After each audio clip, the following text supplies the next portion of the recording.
বন্ধুরা, staff selection কমিশনের তরফ থেকে যে তোমাদের এসএসসি জিডি কনস্টেবলের ভ্যাকান্সি বার হয়েছিল এবং সেই ভ্যাকান্সিতে তুমি যদি অনলাইন আবেদন করে যদি পরীক্ষা দিয়ে থাকো, তাহলে অবশ্যই তুমি ভিডিওটা শেষ পর্যন্ত দেখো। এই ভিডিওর মাধ্যমে আমি তোমাদের সঙ্গে শেয়ার করে দেবো যে তোমাদের অ্যান্সার কি, কবে পাবলিশ করা হবে এসএসসি জিডি কনস্টেবলের। তোমরা প্রচুর পরিমাণে কমেন্ট করছো কি দাদা এসএসসি জিডি কনস্টেবলের অ্যান্সার কি, কবে বার হবে। তো বন্ধুরা, এই ভিডিওর মাধ্যমে একদম সঠিক আপডেট কিন্তু আমি তোমাদের সঙ্গে শেয়ার করে দেবো।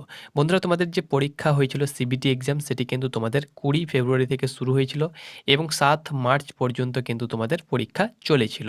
এই 20 ফেব্রুয়ারি থেকে 7 মার্চের মধ্যে কিন্তু সিবিটি এক্সাম তোমাদের কমপ্লিট হয়েছিল। তোমাদেরকে বলে দিচ্ছি বন্ধুরা, স্টাফ সিলেকশন কমিশনের তরফ থেকে যে ভ্যাকান্সিগুলো তোমাদের বার হয়, এসএসসি জিডি বলে না, এসএসসি এমটিএসসি, এইচএসএল, সিজিএল, যে ভ্যাকান্সিগুলো এসএসসি কন্ডাক্ট করে থাকে, প্রত্যেকটি ভ্যাকান্সির অ্যান্সার কি পাবলিশ হয়ে যায় পরীক্ষা শেষ হবার 7 থেকে 10 দিনের মধ্যে কিন্তু অ্যান্সার কি বন্ধুরা বার হয়ে যায়। ওকে, 7 থেকে 10 দিনের মধ্যে কিন্তু অ্যান্সার কি বার হয়ে যায়।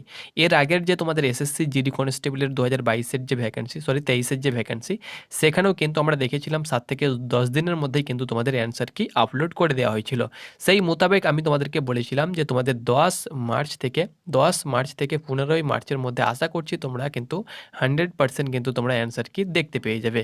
কিন্তু বন্ধুরা, তোমরা জানো যে তোমাদের লিঙ্কও কিন্তু অ্যাক্টিভ হয়েছিল, সেটিও আমি তোমাদেরকে বলেছিলাম যে সেটি কিন্তু ফেক লিঙ্ক। এখনও পর্যন্ত এসএসসির তরফ থেকে কোনো লিঙ্ক কিন্তু অ্যাক্টিভ করা হয়নি। তো বন্ধুরা, আমি তোমাদেরকে বলে দিচ্ছি 10 মার্চ থেকে 15 মার্চের মধ্যে তোমাদের অ্যান্সার কি না আসার একটা কারণ, সেটি হলো তোমাদের রি এক্সামিনেশন। ওকে, রি এক্সাম তোমরা জানো যে স্টাফ সিলেকশন কমিশনের তরফ থেকে প্রায় 17,000 ক্যান্ডিডেটকে কিন্তু আবারও রি এক্সাম দিতে হয়েছে এবং তাদের এক্সাম কিন্তু 30শে মার্চ কিন্তু তাদের এক্সাম ছিল এবং এক্সাম কিন্তু পুরোপুরিভাবে বন্ধুরা কমপ্লিট হয়েছে। এই রি এক্সামের জন্য বন্ধুরা তোমাদের কিন্তু এসএসসি জিডি কনস্টেবলের অ্যান্সার কি তোমাদের পাবলিশ করা হয়নি। তোমরা জানো যে বারবার কিন্তু অ্যান্সার কি পাবলিশ করবে না, একবারেই সকল ক্যান্ডিডেটের কিন্তু অ্যান্সার কি পাবলিশ করে দেওয়া হবে।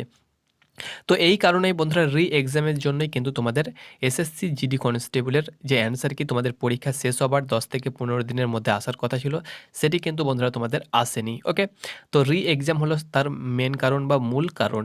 তো রি এক্সাম তোমরা জানো যে তোমাদের মোটামুটি প্রায় 17,000 প্লাস ক্যান্ডিডেটের ডাটা কিন্তু উড়ে গিয়েছে এবং সেই ডাটার জনিত কারণে কিন্তু তাদেরকে আবারও রি এক্সাম দিতে হয়েছে এবং তাদের রি এক্সাম কিন্তু 30শে মার্চ তোমাদের কমপ্লিট হয়ে গিয়েছে।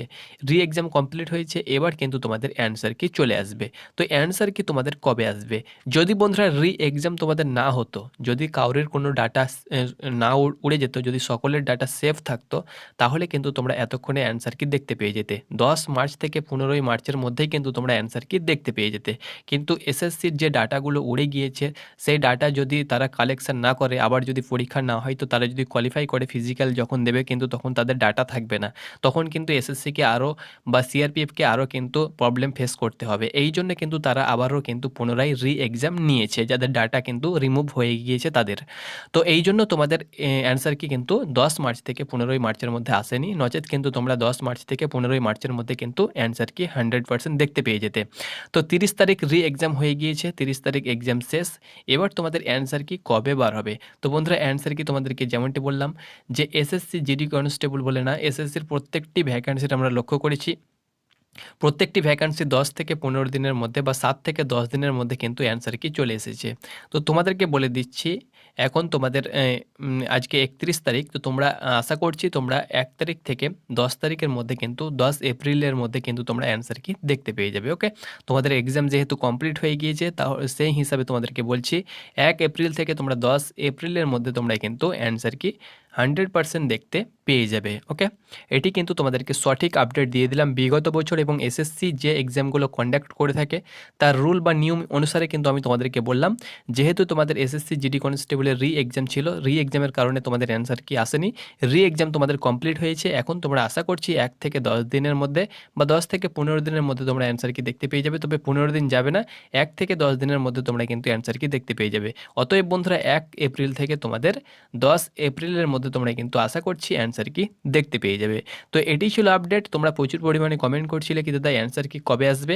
তো আমি তোমাদেরকে কথা দিচ্ছি, এবং আমরা বিগত বছর বলে না, আমরা যতগুলো আপডেট দেখছি এসএসসির যেসব ভ্যাকেন্সিগুলো তারা কন্ডাক্ট করে থাকে সকলের কিন্তু এক্সাম হয়ে যাবার 1 থেকে 10 দিনের মধ্যে অ্যান্সার কি তারা দিয়ে দেয় এবং 1 মাস পরে কিন্তু রেজাল্ট তারা কিন্তু পাবলিশ করে থাকে। সেহেতু বন্ধুরা তোমাদের এক্সাম 30 তারিখ কমপ্লিট হয়ে গেল। তাহলে কিন্তু 1 এপ্রিল থেকে তোমরা 10 এপ্রিলের মধ্যে কিন্তু তোমরা অ্যান্সার কি দেখতে পেয়ে যাবে। তো এটাই ছিল আপডেট। আশা করি বন্ধুরা তোমাদেরকে বুঝাতে পেরেছি এবং সঠিক একটি আপডেট তোমাদের সঙ্গে শেয়ার করতে পেরেছি। ধন্যবাদ।